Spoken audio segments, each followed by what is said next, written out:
Welcome to the Dark Ascent podcast, where we enter into the deepest secrets of black magic and the left-hand path. This is episode 2, Rebelling Against Default Reality. To learn more about our work, please visit darkascent.org. Hi everyone, welcome to our podcast. My name is Melektoth, and I'm here with my wife Elinara. Hello. And this is sort of the sick edition of our podcast because we're both getting over colds. Yep. So if my voice sounds a little funny today, that is why, but I didn't want to put off recording our podcast any longer. Because today we have a really interesting topic. Today we are discussing, as the title says, rebelling against default reality. And so to really understand that, you have to know what we mean by default reality. And I'll explain that in a few moments.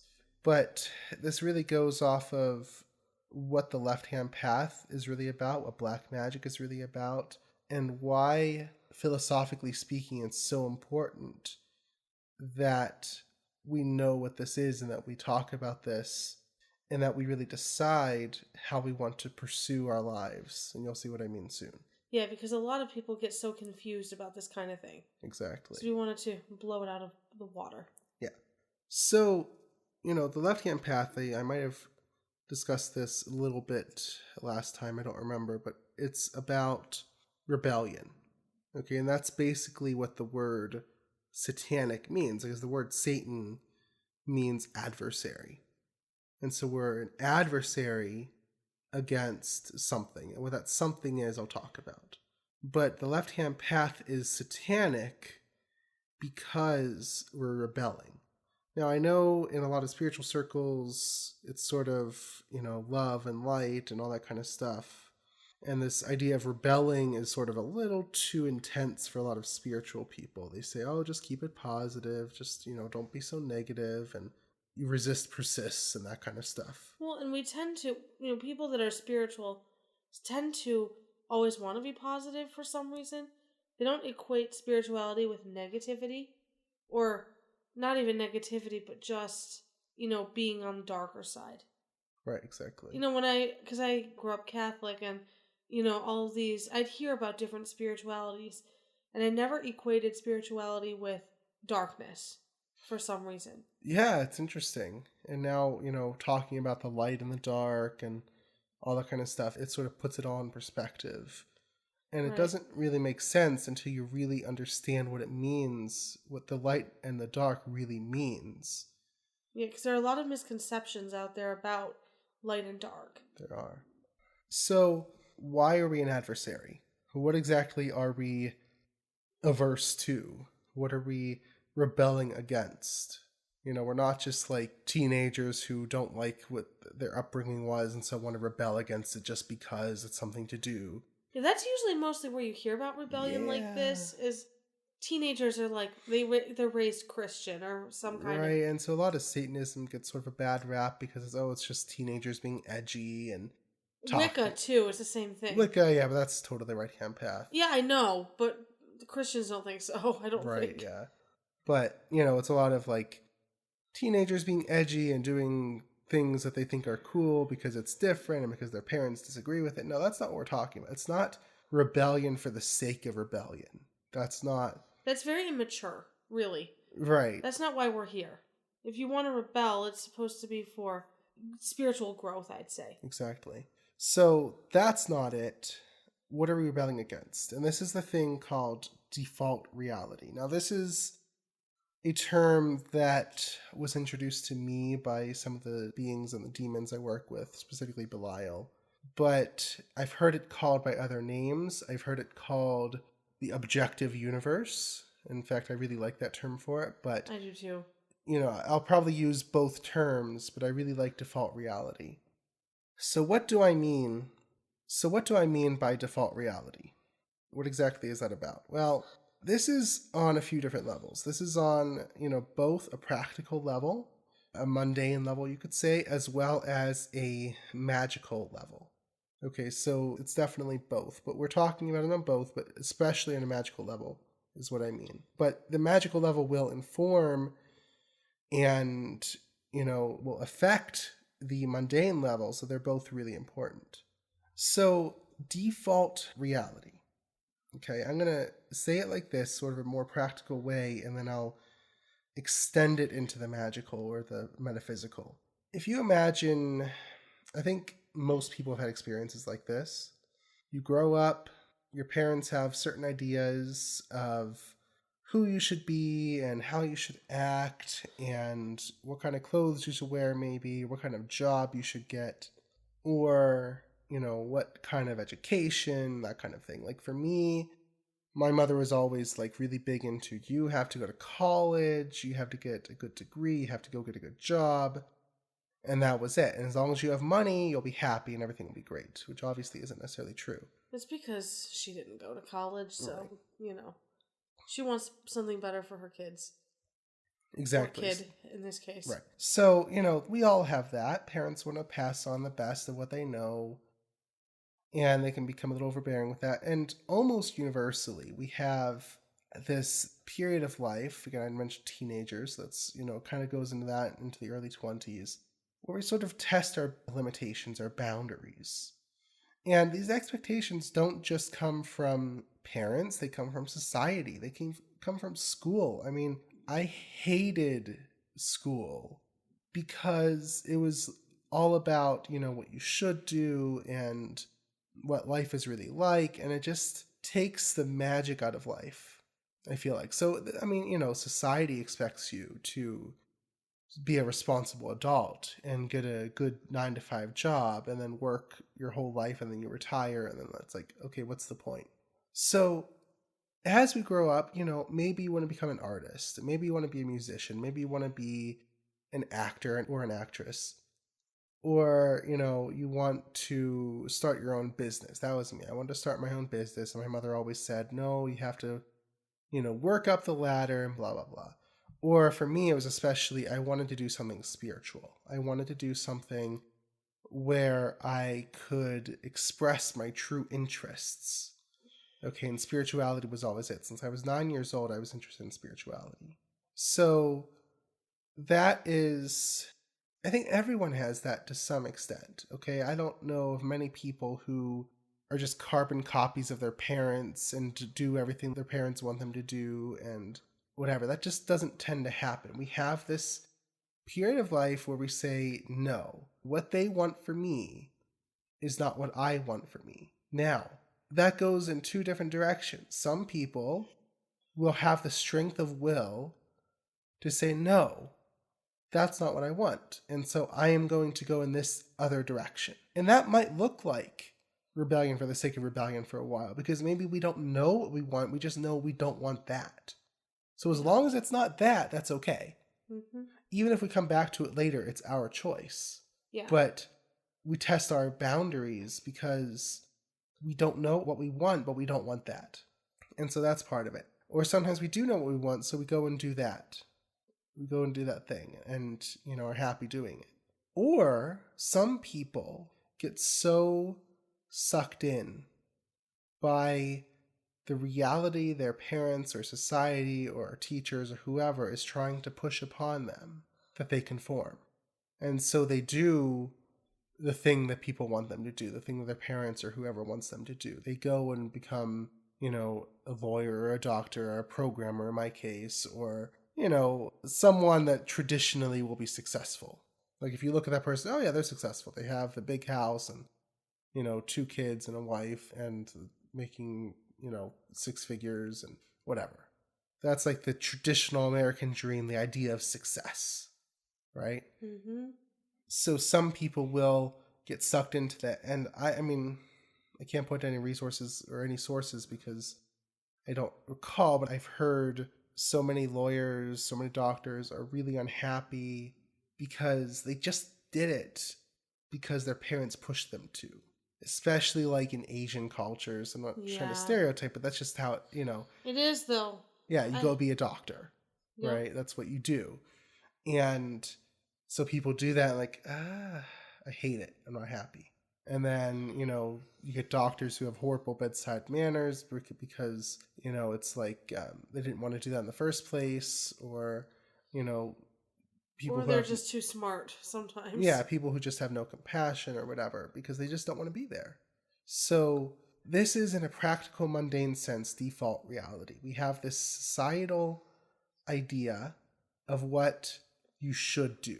And we try to push that onto our children or onto other adults, right? If you look at someone who maybe is unemployed or who isn't traditionally successful, maybe they're even homeless, not necessarily, but they're unemployed or they're in government assistance or they are trying to pursue their dreams, and some people will judge them.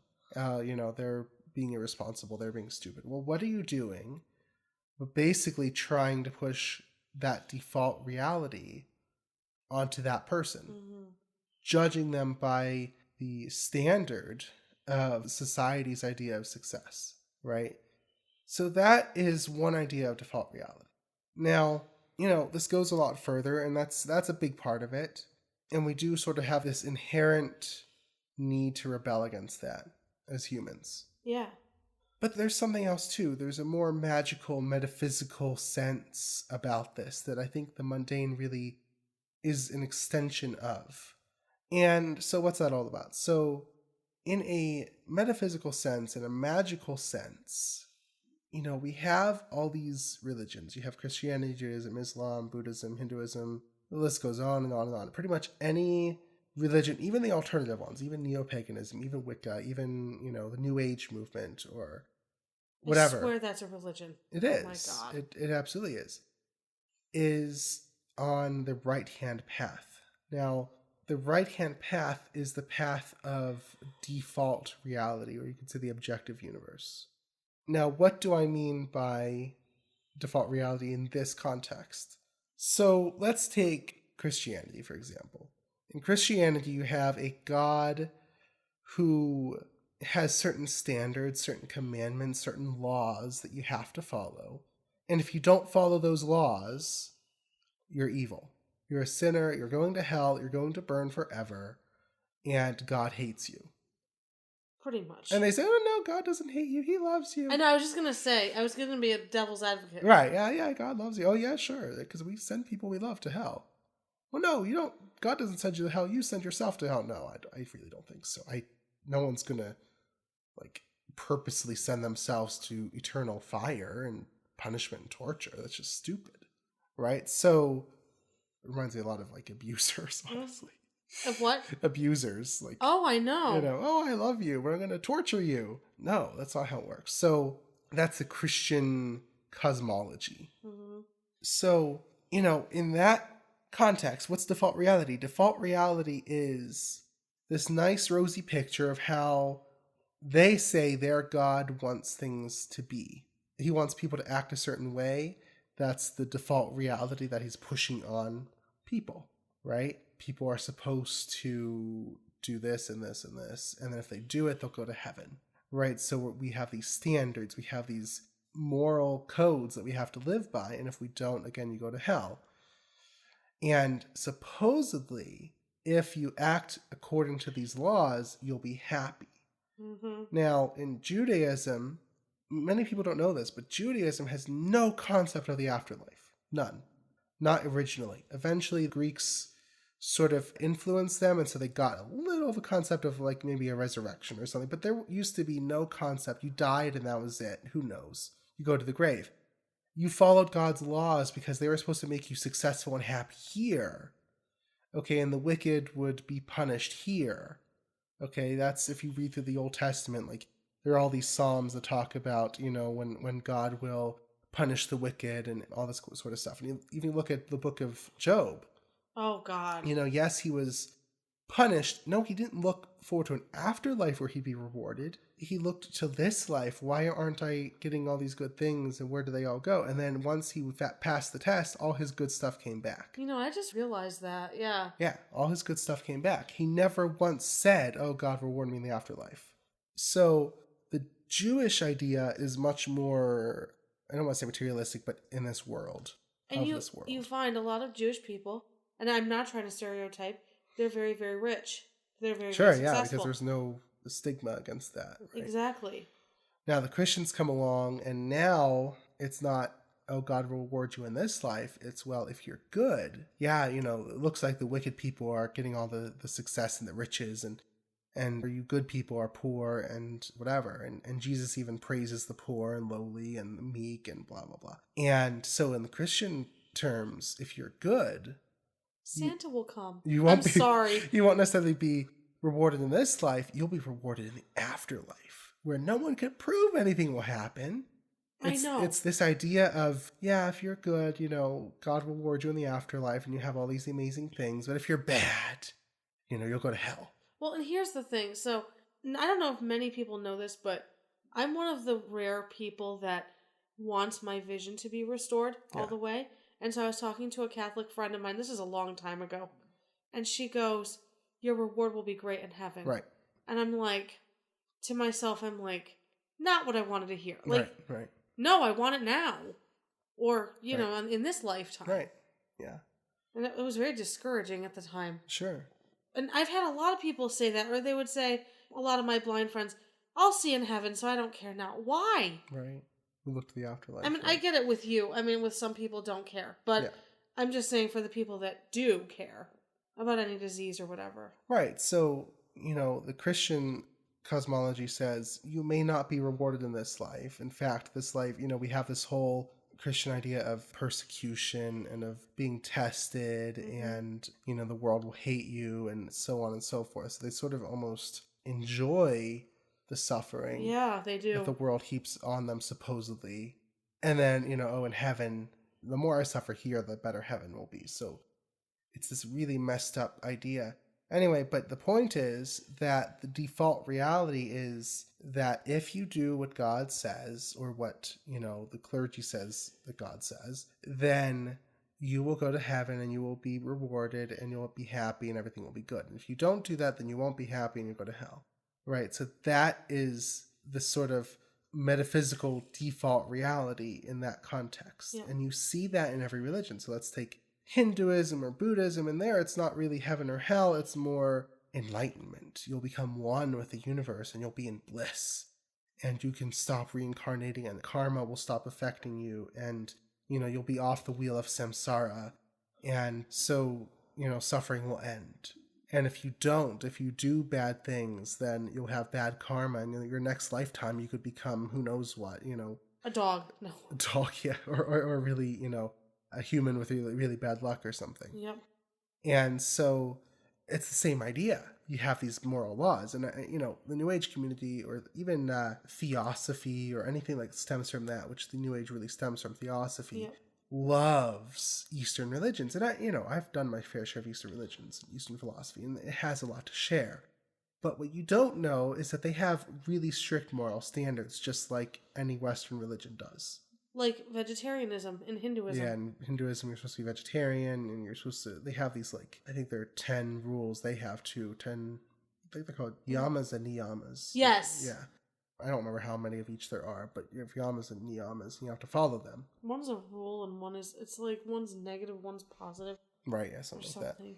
So, and even in Hinduism and Buddhism, in Buddhism you have right living and right speech and all this kind of stuff. So the kindness meditation, remember? Is that what it's called? Yeah, something like that. They want you to send kindness to everybody. To everyone.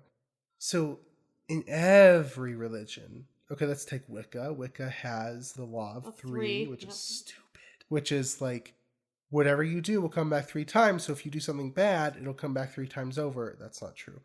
But that's sort of, so it keeps you in line, and they don't really have a standard for what exactly constitutes good or bad. It just don't harm, I guess. But I mean, does that mean eating meat? Does that mean self-defense? It's sort of very vague. I mean, what do you expect out of a 70-year-old religion? So every religion out there, even things that don't seem like a religion, that's more of a spiritual path, like the New Age or something. New Age has the same thing. Like we have ascension, and you have to be selfless, and you have to give to others and serve the world. And the have-tos or the shoulds. Yes. Okay? What you should do or what you have to do to live a happy life, or to be in alignment with the universe, or with God, or with karma, or whatever your name might be for it. Okay? It could even be source, source of the universe or whatever. Sorry. Right. I always hated that word. Right. So you have this idea of what you have to do in order to get in with the universe or with God or whatever. And it's the same thing. That's default reality. This idea that there's a spiritual standard you have to live to in order to be rewarded or to be happy or to stop reincarnating or whatever. And if you follow these laws, everything will go well for you eventually, one day, sometime in the far off future. And if you don't, then bad things will happen eventually, Yeah, there's always these wicked people who are doing bad things, and where's their karma? But, it's one day, next lifetime or something, right? It'll come back eventually. So that's default reality in the context of religion. Now, why does this matter? Okay, I'm not just saying rebel against religion, rebel against your parents, rebel against society. It can sound like that, and I guess to some extent I am saying that. I am saying that black magic / the left-hand path is essentially incompatible with religion. Because the left-hand path says, do your thing, be free, you are your own God. And the right-hand path, or society, says no. They'd laugh at you if you said that. Right. They'd think you were delusional. Right. There's God, or there's the universe, or there's the laws or whatever, and you have to follow these things or else you're bad. Right? So it's a difference of perspective. The right-hand path is God-centered, and by God, that could mean a literal God. It could be the universe, it could be the source, it could be karma, it could be society's ideas of what's right or wrong. It could be the government. Okay, God stands in for anything that's not me. In the left-hand path, I'm the center. I'm the one who decides what I do. I'm the one who says, this is my path. Why do you think people, especially on the right-hand path, think that, when you talk about the left-hand path and, glorifying yourself and stuff, that it's such a bad thing? Yeah, I was just going to say that because I think there's this stigma against selfishness. Now, that's not to say you can't help others, but there's this thing in religion and spirituality about selflessness, about serving others before yourself and serving humanity. And that's just sort of what you do. Why? Who knows? It's just what you do. That's just another form of God-centered consciousness, right? The other is more important than me, okay? The other is more important than me. Why? On the left-hand path, it's not that I'm the only one that's important, but I get to decide. So if the other is more important than me, then the other gets to say, hey, you do this thing, you go and become a doctor, or you follow these laws, and okay. What it is that the right-hand path wants you to give yourself up, to sacrifice yourself. And what I mean by that is it's asking you to align yourself with God. It's asking you to merge, to become no longer a separate individual. So if others are more important than me, it means I don't exist, essentially. Not maybe at first, but it'll get there. Right? In Hinduism and Buddhism, this is literal. You literally are supposed to merge with the void, the universe, whatever, and no longer be an individual. In Christianity, it's a little more symbolic where, you worship God to such an extent that you don't exist anymore, only God exists, right? You hear some of the saints and mystics talk about that. Islam, it's the same. So it's this idea where I have to lessen and the other, or God, has to increase. And so by default, I have to serve others, because if I have to decrease, then why should I serve myself? So on the left-hand path, we are the opposite. Well, and the thing that's kind of interesting is, especially in New Age circles, self-care is very important. Sure. But isn't that serving yourself? Isn't that selfishness? They have a lot of contradictions. That's what I mean. Yeah. That's my point. But, again, on the left-hand path, it's opposite. And it is where you serve yourself. You increase yourself, your own sense of individuality and separation and isolation. By isolation, I don't mean separate from others. like you have to move away into the wilderness. I mean isolation as in I am a unique individual. I will not merge with the universe. I will be my own being. Now, where does this come from? Why is this the case? Why is it that so much of the world wants us to merge with the all, to give up ourselves, to become nothing? That's what I want to know. And we're not allowed to be something. Why is this the case?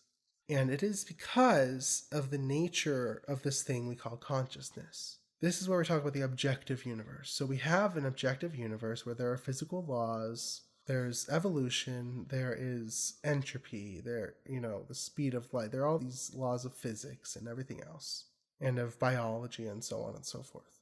And scientists can't figure out for the life of them where consciousness comes from. And they say that consciousness is an emergent quality of matter, but give me a break. Can't possibly be. Consciousness, if you throw together enough molecules and a little this and a little that, you get consciousness. We've never seen that. Never, ever, ever have we proven that that can even happen. It just has to be the case, according to scientists, because there can't be something spiritual. So consciousness, the word I'm using for it is it's an aberration. Almost shouldn't exist, because you have this nice ordered universe, planets revolving around the sun, all the galaxies, all the processes on Earth, all the animals evolving, and then you have us. Who are we? What other species on Earth do you have that can create a work of art, that can make a scientific discovery, that can write about their discoveries, that can think philosophically, that can even have this sort of conversation? How many cats do you see or dogs having podcasts? I haven't seen any. Or chimps. Or chimps. They're closest to humans. Yeah, so. or, dolphins, as intelligent as they're supposed to be. They don't have any podcasts. They don't talk about this stuff, right? So we are it. This is an aberration. It shouldn't exist. Yeah. It's something that doesn't make sense. Scientists don't know where it comes from. And it's not natural. That not natural is really important. Because, we don't know why this happened. We suspect certain things. And in fact, this principle of separate intelligence, of free will, of creativity, of the ability to think and reason, we call the black flame. Okay, it's just it's the black flame that was given to us. In fact, in a lot of cultures, you have, in Greek mythology, you have Prometheus, and I talked about him last time too. He stole fire from the gods and gave it to mankind. Okay. Mm-hmm. And you have a lot of these sort of mythologies where, the gods didn't want us to have something, but some god against the gods gave it to us. So the black flame is this idea of you're conscious, even though nothing in the universe should have led to this. Something intervened and made you conscious, made you free.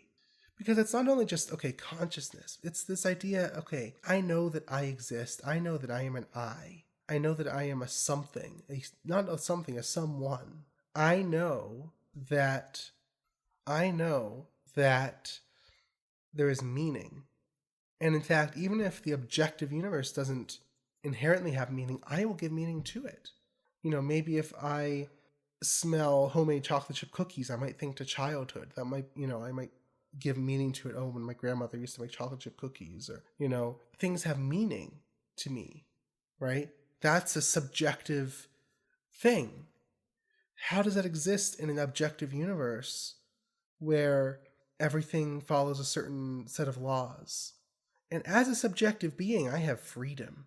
I can choose. I'm not governed by these laws. Maybe my body is part of the objective universe, part of default reality. But I'm not. My soul, my psyche, my whoever I am, my ego, is not subject to these laws. I can say, I believe in this, or I believe in that. I can say, I will create a work of art that evolutionarily has no benefit. What's the evolutionary advantage in creating a work of art? None. You don't get any better survival by creating a work of art. And evolution is just, okay, if you survive long enough to breed and have offspring, it's succeeded. Well, why are we creating computers and airplanes and, atomic bombs and nuclear weapons and works of art and whatnot? Why are we creating these things if evolutionarily they have no benefit? Because we are different, because we have consciousness, we have the black flame. And this black flame, again, not natural. And so we call it darkness, where this thing came from, because it's against what is or what should be, right? So there is what should be, there is all the nice ordered laws, and then something came in and said, no, we have subjectivity, we have freedom.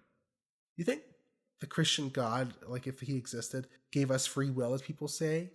How could he give us free will and then turn around and say, nope, if you don't use that nice free will of yours to choose me and the things I say you should do, you go to hell? That's not free will. That's like a mockery of free will. Yeah. So, like religious people talk all about free will, but then you have to choose the right things. That doesn't make any sense. That makes no sense whatsoever. So free will is our ultimate weapon or tool to forge our own paths, right? How do you think we made the progress we made? Civilizations were created, technology was born, new tools were formed. We didn't just stay in caves because we had this inherent need to develop, to have it easier, to be better, right? If we just said, oh, yeah, just, follow the laws of the universe and yeah, we'll just stay here. Why do you think religions are so antiquated? Because they don't embrace that freedom. Like almost every religion seems like it comes out of the Dark Ages, pretty much. Like a lot of them anyway. These outdated morals and so on and so forth. Freedom, free will leads to developments. Do you think there was ever a time, like even in like pre-Christian days, where the free will was actually liberated, actually like absolutely venerated? Yeah. In a lot of ancient Egypt, it was definitely venerated. In some of ancient Greece, not all of it. I mean, Socrates was poisoned because, he didn't like the gods or believe in them. But they had philosophy, and that was something. The ancient Egyptians were well known for having, their own ways of thinking and for venerating that, how they see the world, and that was good to them. Because I often wondered, is religion a newer concept, or has it always been? I mean, Buddhism has existed for 2,500 years. Hinduism has existed for we don't really know how long.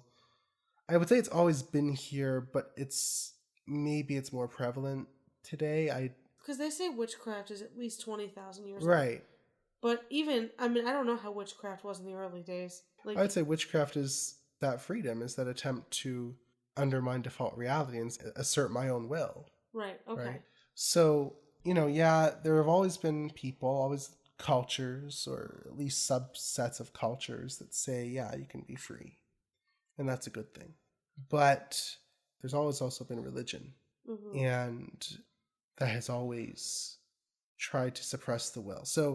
But I think that religion is so prevalent now because we have social media, we have phones and internet and all this. But it's also so not as prevalent because of the same thing, because we can share knowledge and say, look at this horrible thing that, this horrible stuff that these religions are doing.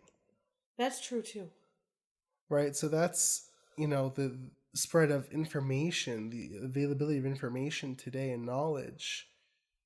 We can say, wait a second, why should I live this way? So we kind of see that happening more and more and more. Yeah. Right? That's true. So I asked the question a little while ago, why is it that default reality, that we're always being pushed into default reality, the subjective universe? And it's because of this non-natural, this unnatural black flame consciousness we have. So I find there are 3 reactions we tend to have to the black flame, to consciousness, to free will, to our creativity. The first reaction is, like, how many people are really that self-aware? You go about your life, do the things you're supposed to do. You're like in the allegory of the cave. You're chained up. You see the shadows on the walls. You don't even think to question it. You don't even think that there's another aspect to reality you're missing out on. Sure, we have meanings. We have our subjective universe, but it's largely the meanings our parents have given to us. If you have a poor mindset, a poverty mindset, it's the mindset you got from your parents or from experiences in life, and you never question it. Money is hard to earn. That's just how it is, or relationships are difficult, or, I can't be successful. I can't do what I really want. That's just how it is. Work, retire, die. That's how most people do it. That's kind of the default reaction. And that is what the objective universe wants, because you're following default reality. I hesitate to put a want to the objective universe, but if it wanted something, it wants everything to be ordered. That's what God wants. That's what the objective universe wants. That's what the light wants. Okay? So that's what most people do. Then the second reaction that people have is, that is sinful. Like, oh my God, like I'm attracted to someone and I'm not married to them. Like, that's sinful. I can't have that thought. Or they're married. God forbid. Or they're married, yeah. Or I want to do something my parents don't want me to do. Oh, that's bad. I'm a bad person. So we fear it. We repress it. We try to destroy it. It becomes demonic. Devil told me to think this way. He tempted me. He tempted me to do this or to think about doing this. And so I have to go to confession, or I have to, say the sinner's prayer. Right, or confess to God, or whatever. And so we repress it, we fear it, we try to destroy it. You can never quite destroy it, so it's always this thing in the background, the devil on your shoulder that's telling you what you should do, but you really can't do it because, God doesn't want you to, and God would hate you if you did it, and you'd go to hell. Or you would disappoint your parents, or you'd disappoint society, you'd be a weirdo, you'd be a failure. Hey, I dropped out of college twice. My mother said, you have to go to college, you have to get a good degree. I dropped out of college twice. It wasn't for me. I couldn't do it. Yeah. Right? I'm a failure. Or that's what society would think. And the Christian's biggest argument for Satan existing is, he wants to show you that he's going to try to prove to you he doesn't exist. Right. And I'm just like... He doesn't want you to think he exists. Oh, yes, he does. And I'm just like, what's the point? Right. Like, that's the most ridiculous argument I've ever heard in my life. So that's the second reaction. The third reaction is, oh my gosh. Hell yeah. Yeah. Sorry. I can create my own life. I can do what I want. I'm free. I'm inherently free. That takes a strength of will, because it's like, I don't care what my parents say. I don't care what society says. I don't care what so-called God says. I don't care what they say over there or they say over there. I'm going to be an artist. I'm going to create my own life. I'm going to be rich if I want to. I'm going to have a relationship I want to have. I'm going to do what I want to do, even if that looks sinful, even if that looks like being a failure, okay? I'm going to do what I want to do. I'm going to build my life. I'm going to shape my own reality. This is like the law of attraction starts to come in here, because, people who practice the LOA start to get this idea that I can create my own reality just by my thoughts. Just through my subjective universe, I can influence the objective universe. I don't have to conform to the objective universe, but the objective universe can conform to me. Now, I hate some parts of the law of attraction because we beautify it, we pretty it up. I don't know. It's kind of cute. We say, no. There's not this conflict between what you want and what the universe wants or what God wants. God wants what you want. Kind of like the prosperity gospel or something. God wants what you want. So just think really positively, and the universe will give you everything you want. That's not true. That's not true. Magic, black magic, is taking your will and conforming not yourself to the objective universe or to default reality, conforming the objective universe to you. It's taking default reality and saying, no, I will create my own reality, separate, unique from, isolated from default reality.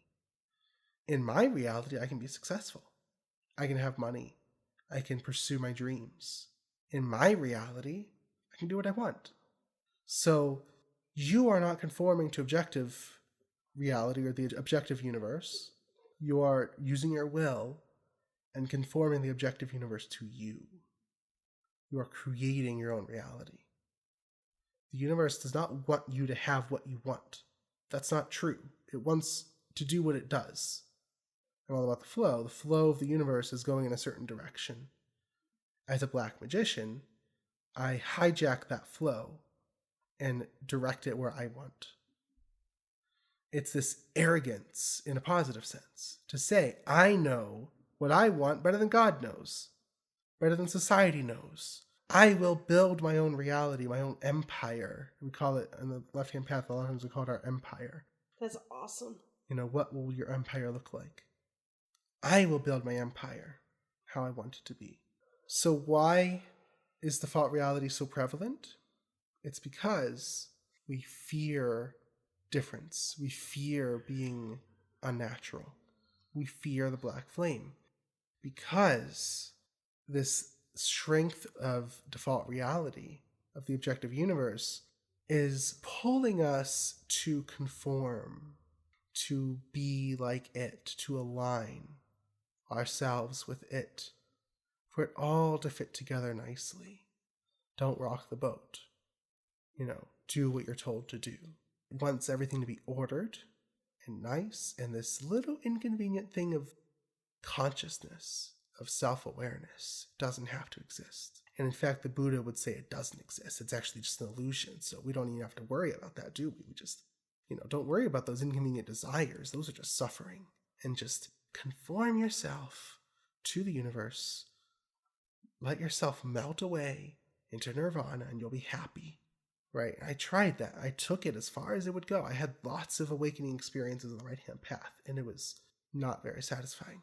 So default reality is so prevalent because consciousness is inconvenient. Okay, so religion exists to make you give that up, to make you give up your personal will, your personal idea of who you are and what you want.